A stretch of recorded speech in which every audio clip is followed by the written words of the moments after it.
A prisoner of war camp is a site for the containment of enemy combatants captured by a belligerent power in time of war. It is similar to an internment camp which is used for civilians. Purpose-built prisoner of war camps appeared at Norman Cross in England in 1797 and HM Prison Dartmoor, both constructed during the Napoleonic Wars, and they have been in use in all the main conflicts of the last 200 years. The main camps are used for soldiers, sailors, marines, coast guards, and more recently, airmen of an enemy power who have been captured by a belligerent power during or immediately after an armed conflict. In addition, non-combatants, such as merchant mariners and civilian air crews, have been imprisoned in some conflicts. With the adoption of the Geneva Convention on the Prisoners of War in 1929 and later superseded by the Third Geneva Convention, prisoner of war camps have been required to be open to inspection by authorized representatives of a neutral power. Not all belligerents have consistently applied the convention in all conflicts. Detention of prisoners of war before the development of camps.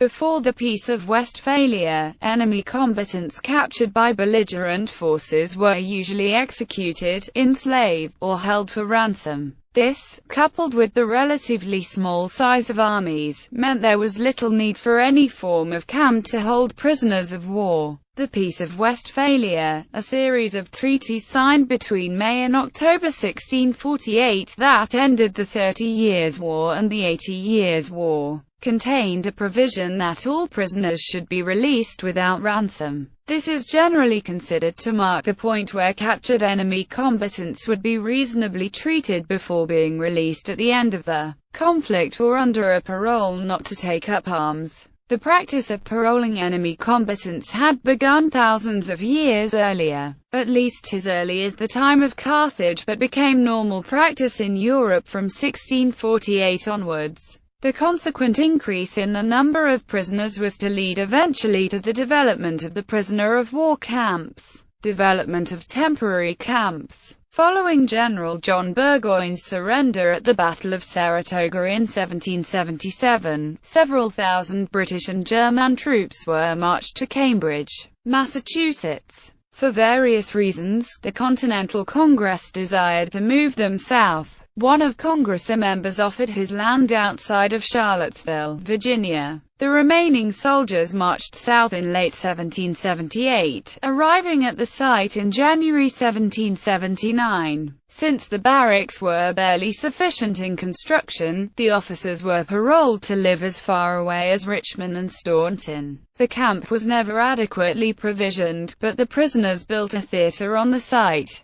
Hundreds escaped Albemarle Barracks because of the lack of guards. As the British Army moved northward from the Carolinas in late 1780, the remaining prisoners were moved to Frederick, Maryland, Winchester, Virginia, and perhaps elsewhere. No remains of the encampment site are left. First purpose-built camp. The earliest known purpose-built prisoner of war camp was established by the Kingdom of Great Britain at Norman Cross in 1797 to house the increasing number of prisoners from the French Revolutionary Wars and the Napoleonic Wars. American Civil War camps. Lacking a means for dealing with large numbers of captured troops early in the American Civil War, the Union and Confederate governments relied on the traditional European system of parole and exchange of prisoners. While awaiting exchange, prisoners were confined to permanent camps. Neither Union or Confederate prison camps were always well run, and it was common for prisoners to die of starvation or disease.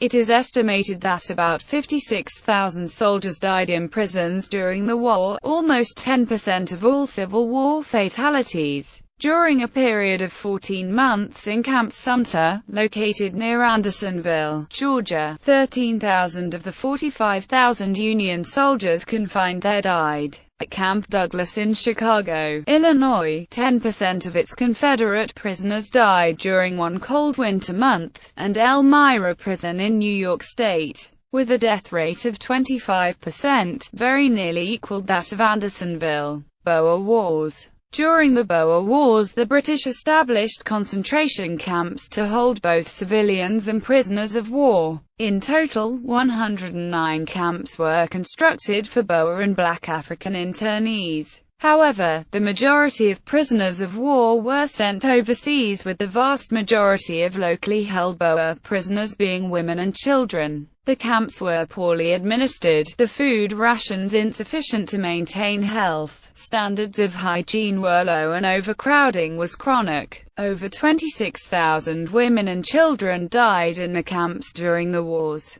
War camps. World War I. The first International Convention on Prisoners of War was signed at the Hague Peace Conference of 1899. It was widened by the Hague Convention of 1907. The main combatant nations engaged in World War I abided by the convention, and treatment of prisoners was generally good. In total during the war, about 8 million men were held in prisoner of war camps, with 2.5 million prisoners in German custody, 2.9 million held by the Russian Empire, and about 720,000 held by Britain and France. Permanent camps did not exist at the beginning of the war. The unexpected large number of prisoners captured in the first days of the war by the German army created an immediate problem. By September 1914, the German army had captured over 200,000 enemy combatants. These first prisoners were held in temporary camps until 1915. By which time the prisoner population had increased to 652,000, living in unsatisfactory conditions. In response, the government began the construction of permanent camps both in Germany and the occupied territories.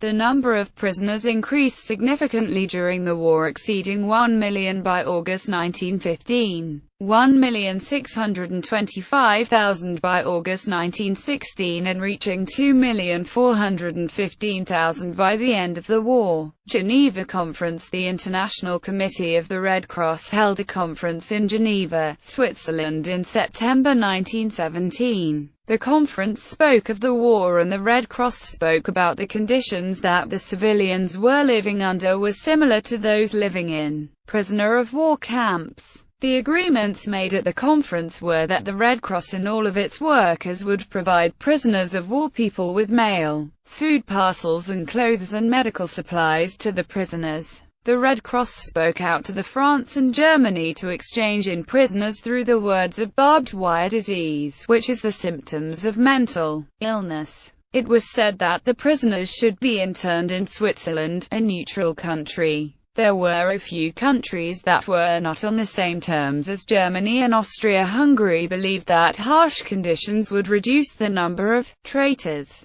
The countries in the East continued their fight to help the Red Cross with support. At the end of the war, a Franco-German agreement was made that both countries would exchange their prisoners, but the French kept a small number while the Germans released all French prisoners. Krasnoyarsk.